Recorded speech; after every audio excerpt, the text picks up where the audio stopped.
चांदोली लवकरच 100% भरणार. वर्षभराचा पाण्याचा प्रश्न मिटणार. 1 TMC पाण्याची आवश्यकता. चांदोली वारणा धरणाचे दरवाजे सध्या बंद आहेत. दुसरीकडे पाणलोट क्षेत्रात पावसाची हजेरी सुरू आहे. त्यामुळे धरणातील पाणीसाठ्यात सातत्यानं वाढ होत आहे. धरण 100% भरण्याच्या मार्गावर आहे. काल रविवारी धरणात एकूण 33.40 TMC म्हणजे 27.10% पाणीसाठा झाला.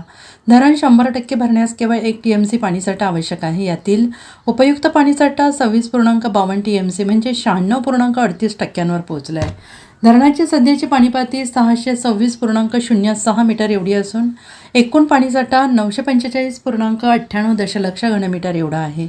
आगामी काळात पावसाची अशी समाधानकारक हजेरी राहिल्यास चांदोली धरण लवकरच 100% भरण्याची शक्यता आहे.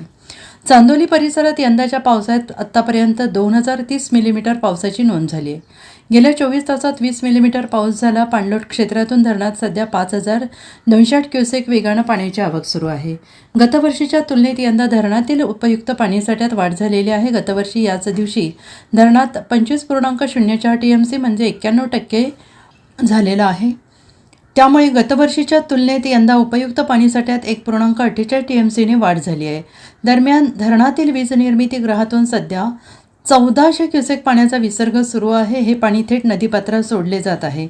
सांडव्यावरून सध्या विसर्ग बंद आहे. एकूण धरण 100% भरण्याच्या मार्गावर असल्यामुळे वर्षभराचा सिंचन आणि पिण्याच्या पाण्याचा प्रश्न मिटणार आहे. त्यामुळे परिसरात समाधानाचं वातावरण निर्माण झालं आहे. Bureau report SPN Marathi, Sangli.